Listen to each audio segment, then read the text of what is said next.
여러분, 오바댜 이러면 이런 퍼뜩 기억나는 사람 있지요? 오바댜가 기억나는? 엘리야에게 아합왕의 신하로서 그 엘리야의 좋은 제자로 이렇게 활동했던 이 오바댜서를 기록한 사람은 그 오바댜가 아닙니다. 시대가 아합왕이 활동했던 100년 뒤에 일어났던, 그래서 이 오바댜가 성경의 가장 짧은 책을 기록한 우리 분인데요. 성경에 보면 오바댜라는 이름이 13명이 나와요. 13명이 나오는데 아까 말한 대로 우리 말씀대로 13명의 이 오바댜 중에 우리가 잘 아는 대로 엘리야의 그 제자로 있었던 사람이고, 그리고 악한 아합왕의 신하로 이렇게 있었는데, 그가 어떤 역할을 합니까? 놀랍게도 하나님을 경외했고, 그리고 선지자 100명을 이렇게 정말 보호하는 이런 참 뛰어난 사람이었죠. 그리고 나중에 이 엘리야를 아합왕과 만남을 주선한 그런 사람입니다. 그렇다면 오늘 나온 이 오바댜는 이 오바댜가 아닌, 물론 성경학자 중에는 이 오바댜가 오바댜서를 기록한 게 아니냐 이렇게 보는데, 그런데 내용을 보면 그 일어나는 상황하고 그리고 아합왕 시대와 달라요. 다른 이유는, 여러분, 아합왕은 북이스라엘입니까? 남유다입니까? 북이스라엘이지요. 북이스라엘.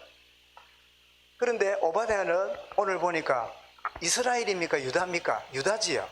그래서 활동 범위도 다른, 그리고 시기도 100년 뒤에 그런 이제 오바댜인데, 그래서 오바댜의 생애를 보면 이름이, 이런 오바댜 뜻이 뭐지요? 하나님 여호와의 종 이 뜻입니다. 하나님의 종으로 부름받은 이 이름이죠. 그런데 조금 말씀드린 대로 남유다의 5번째 왕이었던 여로암, 이 왕 때 이제 활동을 하게 되는데, 그런데 그의 출신이 어딘지, 그리고 그가 어떤 배경이 있는지, 또 그 배경이 전혀 없어요. 그냥 막 탁 혜성처럼 등장해가지고, 그것도 짧은 한 장을 딱 말해놓고 사라지고 없어요. 그래서 이 자체가 메시지다. 그게 뭐죠? 하나님의 절대 주권은 길게 쓰느냐 짧게 쓰느냐, 많이 쓰느냐 적게 상관없이 하나님 자기 뜻대로 자기의 사람을 사용하시는구나, 이렇게 우리가 받으면, 우리는 어떻습니까? 길게 쓰임받고 싶고 참 높임받고 싶고 잘 쓰임받고 싶은 게 우리 마음이지만, 하나님은 자기의 주권 속에서 우리를 옳게 그만큼의 역할을 하도록 사용하시는 거지요. 그것을 우리가 진정으로 잘 받아들일 수 있다면 하나님의 사람이 틀림없습니다. 사람들은 이렇게 말합니다. 어떤 이단인지 제가 들을 때 전도하다가 이렇게 말해요. 세례 요한은 실패한 사람이래요. 왜 실패자입니까? 이러니까 하는 말이, 예수님을 끝까지 모시고 다니면서 예수님을 증거하고 예수님을 끝까지 이렇게 알려주는 그런 역할을 해야 되는데, 미련스럽게 그 헤로드 왕의 이 문제를 지적하다가 감옥에 있고, 그 어리석은 그 살롬의 그 춤추는 그 때문에 목이 날아가는, 그 목이 소반에 쟁반에 당겨가지고 비참하게 죽은 그런 사람이기 때문에 세례 요한은 실패자래요. 뭐 그런 관점으로 보면 그래 볼 수 있지요. 그런데 성경 전체를 볼 때는 진짜 여러분, 무식이 단독 드리블하는 소리야. 무식이 단독 드리블하면 막을 사람이 없어. 완전히 유식은 출장 가고 무식이 단독 드리블하는 거예요. 성경이 뭐랬습니까? 나는 쇠해야 되겠고 그는 흥해야 되리라. 그리고 이 세례 요한은 자기를 모르, 나는 광야에서 외치는 자의 소리일 뿐이다. 소리는 어떻습니까? 소리 발한 다음에 없어져 버리잖아요. 세례 요한만큼 짧든지 길든지 딱 자기의만큼 역할을 하고 주님의 절대 주권에 순종하고 쓰임받았던 귀중한 인물이에요. 그죠? 내가 막 이래 무시를 당하고 내가 그때는 이랬는데 지금은 그럴 것도 없어요. 하나님이 그때 나를 하셨고 지금은 지금대로 나를 그렇게 사용하신다. 이걸 우리가 마음에 갖는 게 너무너무 중요해요. 저도 이 메시지를 깨닫는 데는 참 시간이 많이 흘렀습니다.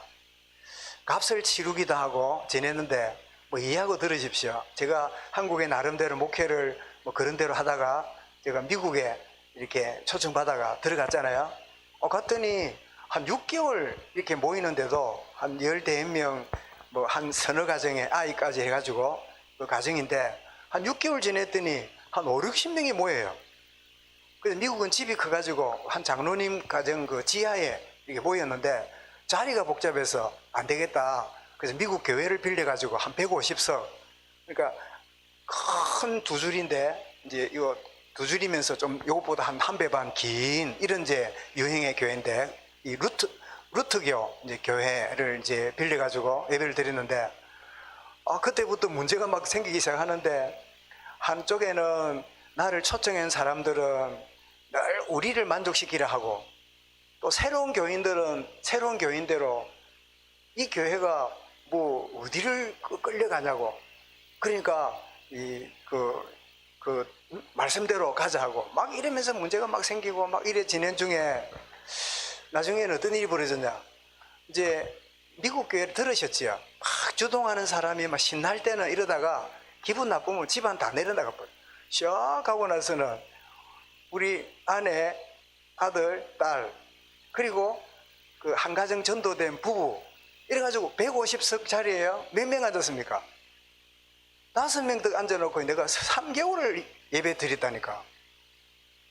생각해보세요. 무슨 가정에서 드리는 게 아니라 이 150석 있는 교회당에 5명 앉혀놓고 매주 메시지를 할 때 제게 찾아오는 그 마음의 이런 부분이 얼마나 그게 복잡했겠어요. 그때 제가 깨달았어요. 내가 막 이렇게 쓰임받고 내가 이런 식으로 사역을 하는 그런가가 아니라 그때는 하나님이 그렇게 쓰셨고 지금은 또 이런 현장 속에 하나님 나를 쓰고 계신 거다. 하나님의 절대 주권이다.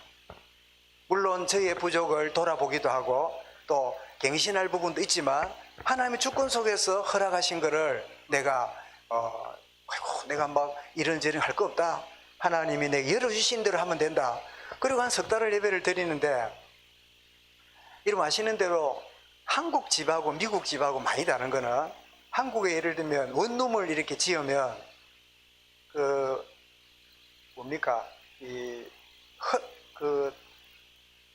집하면 주차장이 있어야 되는 뭐 있지요. 조건.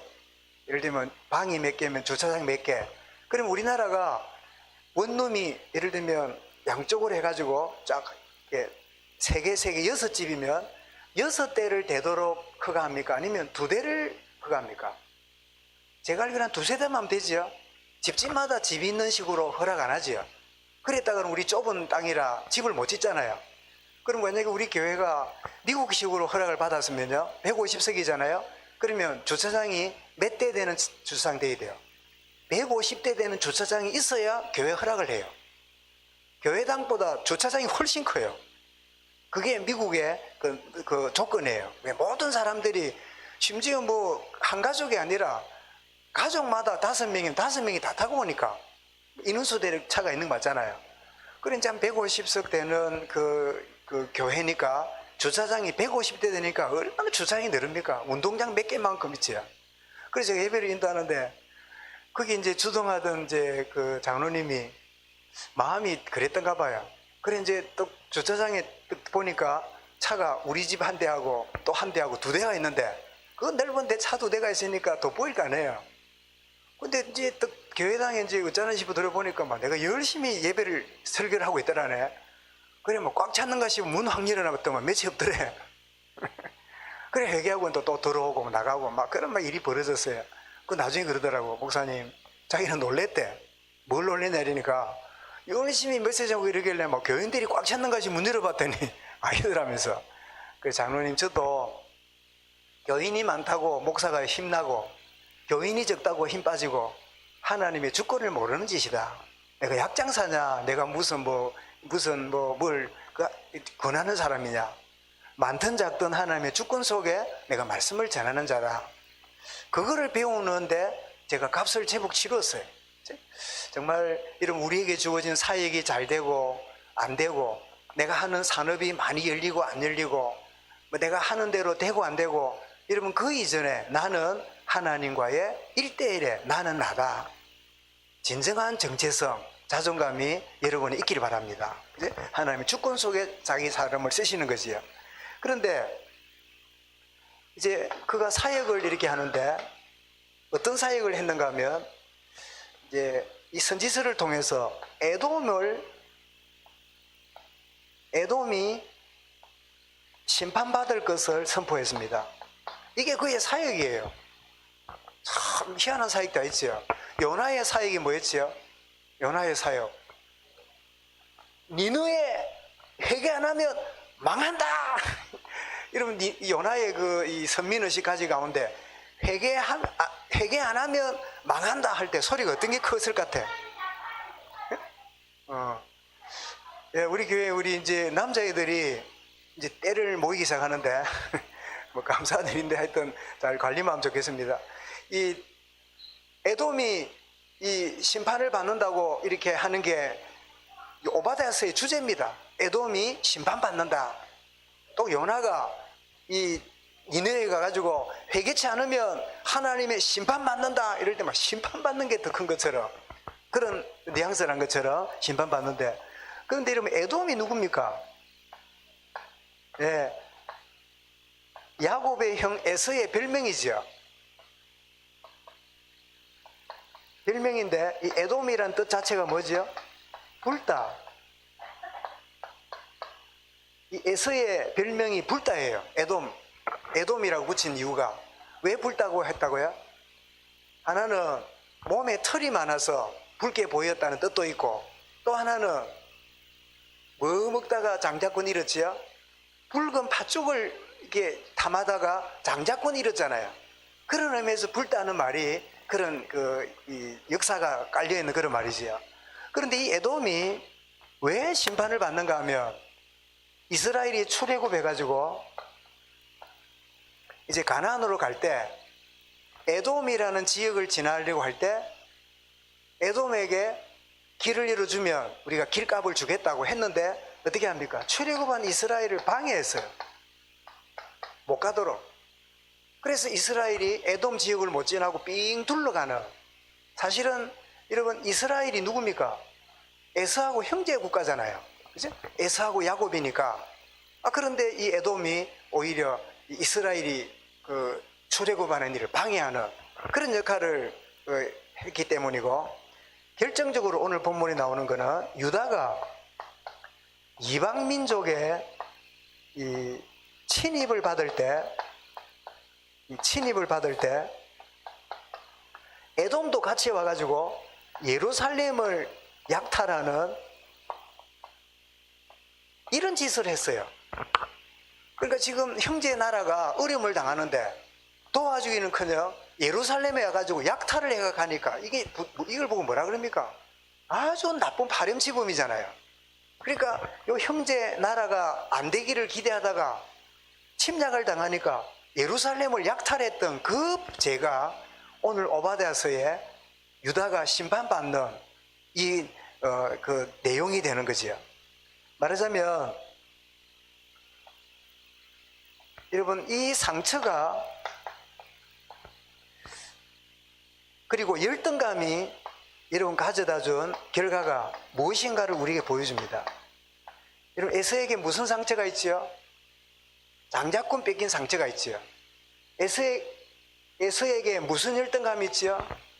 이스라엘은 하나님의 은혜 속에 나가는데 에돔은 자기 칼을 의지하고 사는 그런 인생이 됐잖아요. 그러니 이 상처와 열등감으로 인해서 결국은 하나님의 백성을 방해하고 오히려 무너뜨리는. 그래서 지금 가만히 보면 여러분 에스라고 하는 하나님의 은혜 속에 있지 못하는 족속하고 그리고 모자라지만 야곱이 12지파를 이루고 유다의 축복 누리는 이 부분. 그래서 유다가 잘 되기는 게 아니라 안 되기를 바라고 늘 그 마음속에 있는 상처와 열등감에 늘 이렇게 묶여있는 이런 모습을 보면서 오늘 대한민국 남북한이 생각이 안 납니까?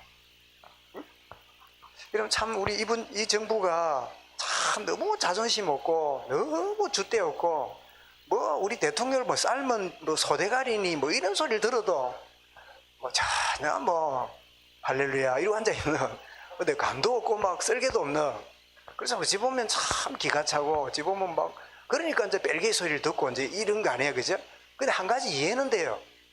우리가 가진 자니까 우리가 힘 있는 자니까 그래도 우리가 이해하고 넘어가고 그래야 저것들이 돌아온다 그런 마음 하나는 이해는 돼요.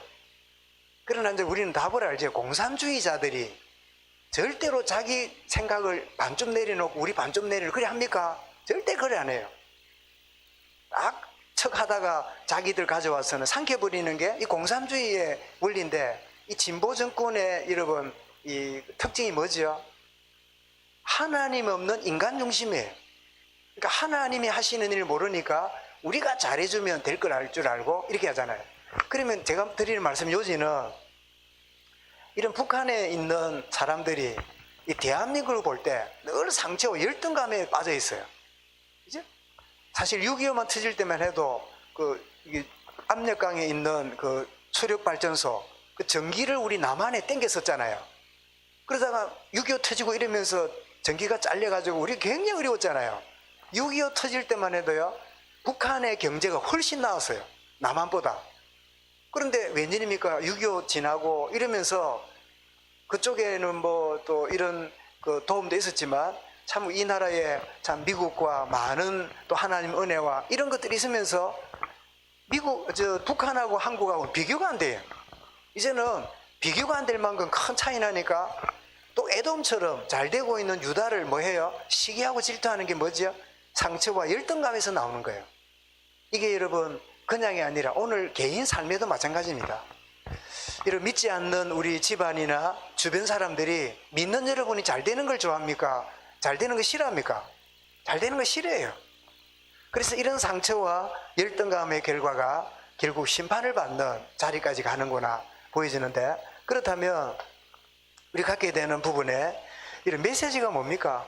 이 오바댜가 주는 메시지가 오늘 여러분 3절에 뭐랬습니까? 교만이지요. 높은 데 있으면서 누가 우리를 끌어내랴? 우리는 높은 데 있으니까 적들이 우리를 못 무너뜨릴 거야. 이러면서 교만에 빠졌어요. 여러분 교만이 뭡니까? 여러분 신념의 첫 번째 특징이 교만입니다.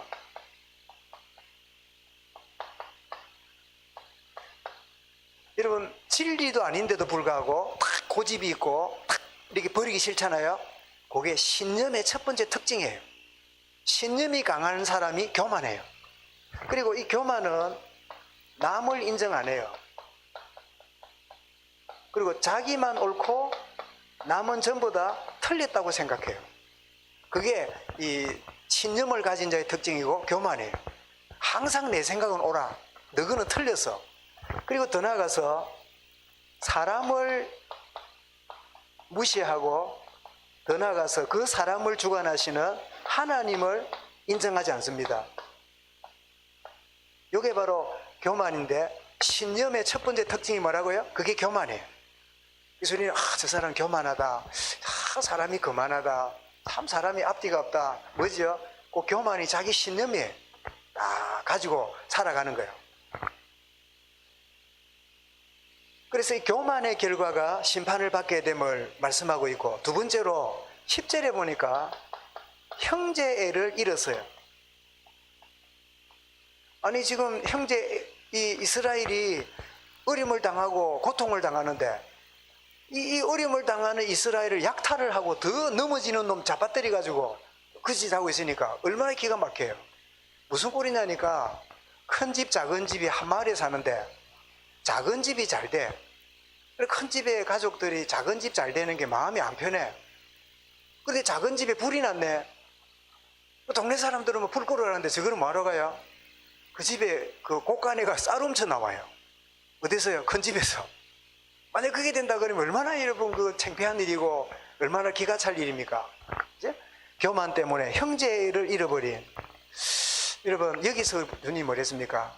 내가 굶주릴 때 네가 돌아보지 않았고, 내가 옥에 갇혔을 때 네가 나를 찾지 않았고, 내가 병들었을 때에 네가 돌아보지 않았느니라. 그럴 때 양들은 염소가 뭐라 그럽니까? 언제 주님이 병들었냐고, 언제 굶주렸냐고. 그런 것 같으면 내 빚내서라도 갈 건데, 그때 주님 뭐라고 하죠? 지극히 작은 자에게 하지 않은 것이 나에게 하지 않은 것이라. 이런 형제의, 이게 구원받은 자의 큰 특징입니다. 주변을 돌아보는 이것이 구원받은 자의 증거예요. 근데 양에게는 뭐라죠? 착하고 충성 이러면서 네가 내가 벗었을 때, 내가 굶주릴 때, 병들었을 때, 뭐 이럴 때 나를 돌아보느니라. 이럴 때 양이 어떻게 합니까? 아니 주님이 언제 그런 일을 당했습니까? 나는 그냥 주변을 돌아보고 나는 주변을 챙겨봤을 뿐인데. 그러니까 주님 뭐라고요? 지극히 작은 자에게 한 그것이 곧 나에게 한 것이라. 여러분 형제가 이게 가장 주변에 있는 게 뭐죠? 아, 맞아, 나는 형제들을 챙겨야지. 여러분 형제 챙기는 그거는 안 해도요, 우리 본성상 가족 챙기는 거는 안 챙겨도 돼요. 형제가 뭐지요? 우리 하나님의 교회 속에, 또 우리의 직장 속에, 우리 관련된 모든 속에요, 이들이 누굽니까? 주님이 나를 조건 없이 사랑한 것처럼 내가 그들을 통하여 덕을 볼 일이 아니라 내가 그들을 사랑할 대상이다. 여러분 주변이 여러분을 도와줄 대상이라고 생각하면요, 여러분 상처받고 살아요. 근데 여러분이 돌아볼 대상이라 여기면 어떻습니까? 큰 상처 안 받아요. 의뢰이 내가 저 사람들을 돌아볼 일이다. 그죠? 형제. 그리고 주는 메시지가 있다면 그것은 여러분 치유되지 않는 여러분 상처는 어떻게 됩니까? 반복됩니다. 내 가지고 있는 문제가 치유되지 않으면 지나갑니다. 버벅거리다가 지나가지요. 지나갔을 뿐이지 또 어떻습니까? 또 반복돼요. 아이고 지나갔네, 막 끝났네. 아니요, 지나갔을 뿐이에요. 그런데 어떻습니까? 상황되면 어떻게 됩니까? 또 반복해요. 아, 이게 메시지입니다. 그런데 우리가 그 상처가 치유가 되면 어떻게 됩니까? 그 모든 것들이 다 발판이 됩니다. 여러분 요셉이 형들을 용서하지 못했다면 그 형들을 두고 끊임없이 보복했을 거예요. 그죠? 그런데 요셉이 주님이 함께함으로 치유되고 나니까 오히려 형들을 돌아보고 형들을 오히려 관리하고 위로해주는 사람으로 변화가 일어났잖아요. 여러분 치유되지 않는 이 문제는 숨겨둔다고 될 게 아닙니다. 반드시 반복돼요. 여러분 대상포진 혹시 아십니까? 대상포진이라고. 저는 대상포진이라는 말을 미국에 가서 제가 같이 이렇게 사회가던 연세가 많은 목사님인데 자주 이렇게 매주마다 이 전도운동 때 보고 이러는데 몇 달 안 보이길래 굉장히 성실한 분이거든요. 그 성인이신데 이 목사님 어제 지금 목사가 이북 출신 분이에요. 나 죽을 뻔했어. 왜? 대상포진 때문에 눕지를 못했대. 막 등에 막 뭐가 생겨서. 그래서 대상포진이 저렇게 힘든 거구나. 뭐 보니까 그냥 부스럼처럼 뻘겋게 나오는데 근데 보니까 우리 교인 중에 또 한 분이 대상포진이 생겨가지고 막 이 목인가 이쪽에 막 이게 뭐 그냥 어디 구역이 없는가 봐. 뭐 아무 때나 돌아다니는가 봐. 그래가 막 쑤시고 이런데 죽고 그걸 얼마 전에 보니까 이런 뭐 큰 허물 아닙니까? 오철록 목사라고 알지요? 메시지 잘하는 대학 사회 가는 친구 있잖아요. 그 보니까 눈에 막 이래 눈 쪽에 이렇게 오 목사가 그런데 대상포진이 이어봤대 얼굴에. 근데 대상포진이 어디서 있냐니까요. 어릴 때 구내염 있잖아요. 구내염이 이렇게 크면 없어지잖아요. 그게 없어진 게 아니라 잠복에 있다가 어느 건강 상태나 컨디션이 안 좋으면 그게 그렇게 나온다네요. 뭐 맞는지는 모르겠는데 뭐 한 예입니다. 의학적으로. 무슨 얘기입니까? 치유되지 않으면 어느 상황이 되면 또 반복해요. 그래서 메시지가 뭡니까? 주님, 넘어가는 게 문제가 아니라 이 문제를 주 앞에 치유받기 원합니다. 그렇지 않으면 끊임없이 상처와 열등감에 포로가 되어서 묶일 수 있잖아요.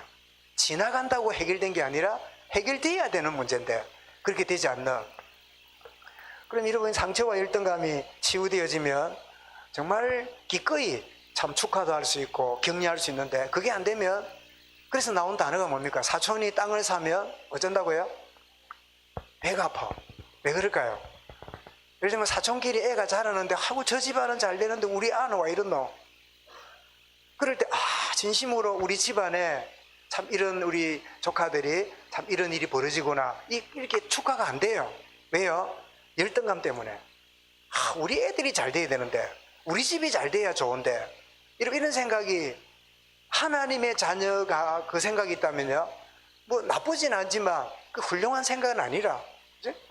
여러분 그러면 뭐 우리 집만 잘 되고 나머지 집은 안 되고 그 얼마나 욕심적인 이야기입니까? 그치? 우리 집안 안에 이런 증거를 주시는구나, 그렇게 생각하고 감사하면 될 일인데, 그러면 열등감이 해결 안 되고, 그러면 또 일어나는 뭐 주변에 일어날 때 항상 우리 집만 잘 돼야 되는데 우리 집이 아니라 다른 집이 잘 될 때마다 무슨 일이 벌어질까요? 열등감이 반복되어서 잠이 안 오겠지요. 그죠? 치유받아야 돼요.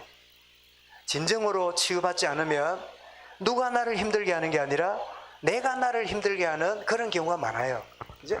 여러분 치유되어짐으로 정말 발판되는 은혜가 충만하기를 바랍니다. 그래서 우리는 이 정리를 몇을 하면 이 눈에 보이는 세계를 현실 세계라 그러지요.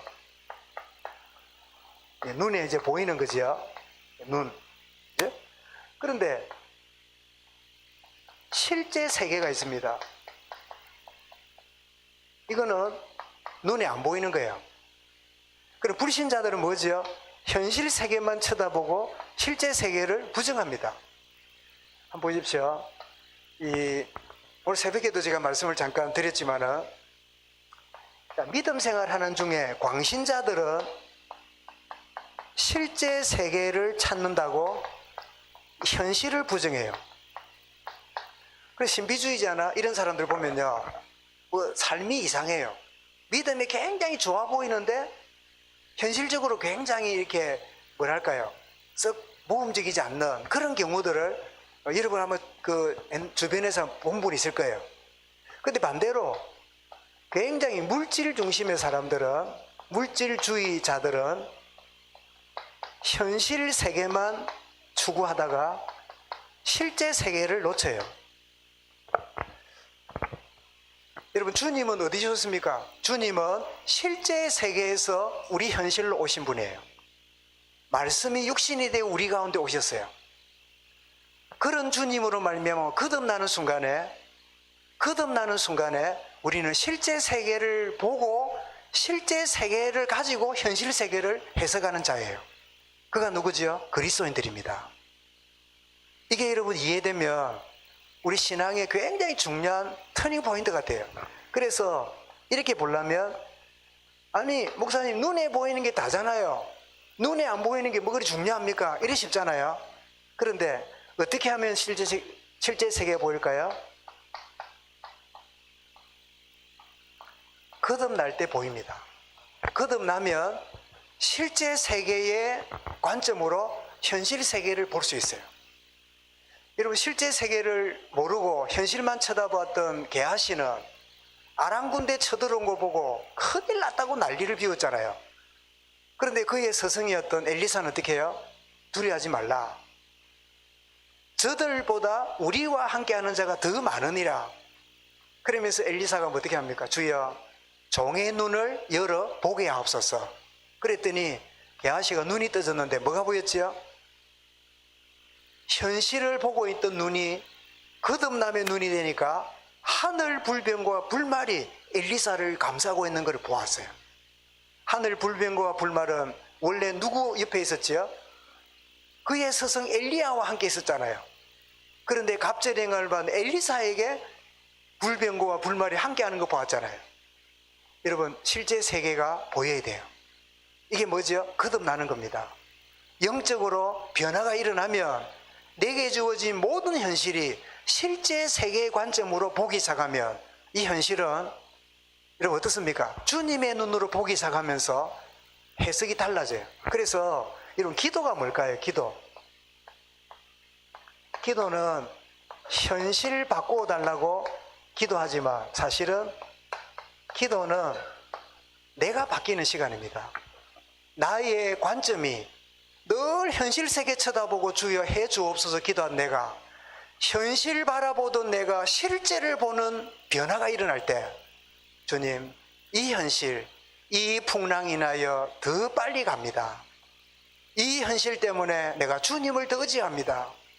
이 살소망까지 끊어진 같은 이 비극 속에 주님만을 의지하는 하나님의 계획이 있군요.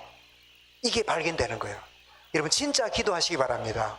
현실 바꿔달라고, 현실 이거 고쳐달라고, 이것만 해결하면 될 거라고. 아무리 이런 현실 바꿔도요, 현실 보는 눈이 안 바뀌면 그 현실은 끊임없는 문제밖에 안 보여요. 그런데 어떻게 해요? 실제 세계가 보여지면 현실 보는 눈이 달라지죠. 야곱도 요셉도 한때는 이 노예로 갔을 때 그 노예로 있다는 게 얼마나 지긋지긋하고 힘드는 일입니까? 그런데 주님과 함께하는 거듭나눔이 될 때야 그 노예 세계에서 하나님이 함께함을 누리는 증인이 되잖아요. 감옥을 가고 싶은 사람 누가 있습니까? 감옥이라는 현실 속에서요 뭐라고요? 그 속에서 함께하는 하나님의 임마누엘을 누렸잖아요. 그래서 바울이 빌립보 감옥에 갔을 때 몸이 어떻습니까? 얻어맞아가지고 몸이 막 피투성이에요. 그리고 손발을 수갑으로 채웠기 때문에 무릎을 꿇을 수도 없고 손을 모을 수도 없어요. 그냥 대자로 누워가지고 그래가지고 기도하고 찬송할 수밖에 없어요.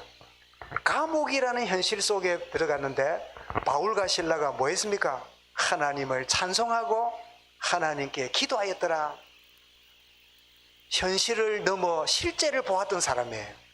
그랬을 때 손에 있는 수갑이 풀리고 감옥의 문이 열리고 죄수들이 복음으로 돌아오고 간수로 인해서 빌립보에 교회가 세워지는, 하나님 여러분, 현실을 직시하되 사실을 먼저 보시기 바랍니다. 그래서 이걸 진실이라 하기도 하고 영적 세계라 이러는데 가장 우리가 쉬운 단어로 우리가 용어를 너무 어렵게 써가지고 자꾸 독특하게 막 묘하게 그래 용어도 뭔가 아닙니까? 막 우리가 쓰는 용어 중에도 얼마나 있는데 실제 세계를 보면 현실 세계 보는 눈이 달라져요. 그래서 이런 시편 119편 18절에 보면 주여 내 눈을 열어 주의 기이한 것을 보게 하소서. 저도 77년도에 신학교로 들어가서 기념으로 성경책을 하나 탁 사가지고 그 앞면에다가 탁 하나님이 주신 말씀이 뭐냐? 주여 내 눈을 열어 주의 기이한 것을 보게 하소서. 주님 이 종에게 현실 쳐다보고 쫓아가는 종이 아니라 현실 이전에 주님이 하시고자 하는 실제 세상을, 실제 세계를 보게 하여 주옵소서. 이것이 바로 하늘 보좌의 축복이고 이것이 가는 데마다 하늘 천군서가 동원되고 이것이 하나님이 절대 불가능 속에 절대 가능의 축복을 주는 주님의 말씀이잖아요. 그죠? 그래서 정말 나는 실제를 부정하고 실제만 추구하다가 현실을 부정하는 광신주의자가 아니고 또 현실만 처음부터 쫓아가다가 실제를 잃어버린 물질 만능주의가 아니고 내가 거듭남으로 인해서 실제 세계를 알므로 현실을 보는 정확한 직시하는 눈을 뜨는 주의 은혜를 누리게 해 주옵소서. 여러분 이 사실이 우리의 신앙생활에 좀 적용되어진다면 우리가 승리하는 축복을 누리게 될 거고 어떤 환경, 어떤 문제, 어떤 고난이 있을지라도 오히려 바로 이 상황 가운데 주님이 나와 함께 하시는, 그래서 이런 창세기부터 요한계시록까지 보면요 하나님이 우리에게 하시는 작업은 현실 세계에 묶인 우리를 실제 세계를 보게 만드시고 실제 세계로 현실 보도록 만드는 게 하나님의 작업이에요. 마지막으로 야곱이 에서 때문에, 형 때문에 도망갔잖아요. 그리고 무서운 그 밤 추운 사막 기후에 쪼그리고 잠을 자는데 얼마나 비참한 현실입니까? 미래가 얼마나 불안합니까? 근데 하나님이 그에게 임재하셔서 야곱아 내가 너와 함께 하겠고 너를 지키겠고 반드시 너를 고향으로 돌아가겠고 거부로 만들겠고 너로 말미암아 모든 족속이 복을 받게 될 거다. 그리고는 눈을 떠보니까 꿈이라. 이제 구약에 나오는 꿈은 조금 다른 의미합니다만은 그때 야곱이 뭐라 그럽니까? 여기가 하늘의 문이요, 여기가 보좌의 축복의 자리요, 여기도 하나님이 계신 줄을 몰랐다. 실제 세계를 보았어요. 실제 세계를 보았기 때문에 야곱이 막 간사하고 수단 부리고 해도 본 것이 그 인생을 결정하는 거예요. 에서는 끝없이 현실만 쳐다보고 야곱을 20년 동안 죽이려고 칼을 갈고 있었잖아요. 그런데 야곱은 실제 세계를 체험했기 때문에 현실 문제에서 어떻습니까? 자유하고 승리한 자가 됐잖아요. 혹시 여러분 가운데 현실이 어렵고 너무 답답하고 말하는 것이 안 되는 것 때문에 눌려 있다면 속지 마시기 바랍니다. 끝없이 현실 세계의 문제 해결이 여러분의 기도 제목이라면 여러분은 100세를 살아도 그 문제 해결을 못 받고 주님 앞에 서야 돼요. 그러나 실제 세계를 딱 붙잡으면 어떤 현실과 문제 올지라도 하나님의 더 좋은 계획을, 더 분명한 계획을 알게 되고 그런 가운데 자유하게 되면 그 묶인 자에게 뭐 해요? 여러분이 답을 주는 자로, 묶인 자를 풀어주는 자로, 그 모든 자를 치유하는 자로 쓰임받게 될 것인데, 이 오바댜가 짧은 본문이지만 강력한 메시지를 가지고 우리에게 다가오는데, 현실 세계만 보았던 오바댜, 이 에돔, 그러나 실제 세계를 보고 하나님 은혜를 누렸던 유다 지파, 이 두 부류를 보면서 정말 하나님 짧은 성경 기록이지만 큰 메시지를 붙잡고 승리하도록 인도하여 주옵소서. 그런 이 한 주간 되시기를 주의 이름으로 축원합니다. 하나님 감사합니다. 참 우리가 치유받음으로 정인이 되어지지만 받지 못하면 반복될 수밖에 없고 현실 세계 쳐다보고 그거 해결되기를 기대한다면 파도처럼 밀려오는 현실 문제 때문에 죽는 순간까지 괴로울 뿐이나 실제 세계를 발견한다면 현실 바라보는 눈이 달라지며 해석이 달라지며 하나님의 관점으로 보는 하나님의 사람들이 될 줄 믿습니다. 오바댜의 짧은 메시지지만 중요한 진실을 바라보며 실제를 알므로 현실을 이기며 승리하는 하나님의 사람들로 인도받게 하여 주옵소서. 모든 우리 렘넌트들이 되게 하여 주옵소서. 예수 그리스도 이름으로 기도드리옵나이다. 아멘.